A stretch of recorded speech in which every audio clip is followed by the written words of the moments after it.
Hello চাচি, দুদিন ধরে তোমার বৌমাকে ফোন করছি, ফোন সুইচ অফ বলছি। তুমি ফোনটা লেগে একটু দাও না।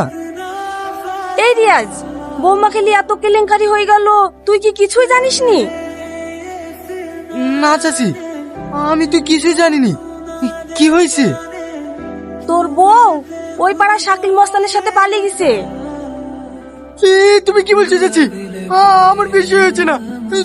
তুমি সত্যি বলছো তো? তোর ছেলের কান্দন কেউ থামাতে পারছে না। ঠিক আছে, আমি আজকে বাড়ি যাবো। বাচ্চাটা কিচ্ছু খায়নি, ওকে খাওয়ানোর ব্যবস্থা কর। তুমি কিছু খাও না মধু, আগে কিছু খাও, তারপরে তোমার মায়ের কাছে নিয়ে যাবো।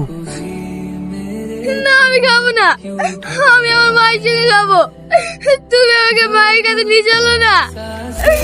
রিয়াজ, ওই বাড়িতে যাসনি তুই। শাকিল খুব খারাপ ছেলে, ও যদি তোর কোনো ক্ষতি করে দেয়। খুব জোর মেরে ফেলবে, তার বেশি তো না। শাকিল ভাই, বাড়িতে আছো? কি ব্যাপার, তুই আমার বাড়িতে? আমার এই ছেলে খাওয়া দাওয়া বন্ধ করে দিয়েছে, শুধু তার মাকে একটিবার দেখার জন্য। তুমি একটু ওকে ডেকে দাও না।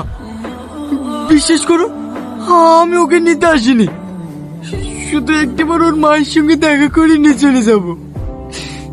ঠিক আছে, ডাকছি। তুহিনা, একটু বাইরে এসো তো। মা, তুমি আমাকে চাই চলেছো কেন? মা, তুমি আমাকে চাই চলেছো কেন?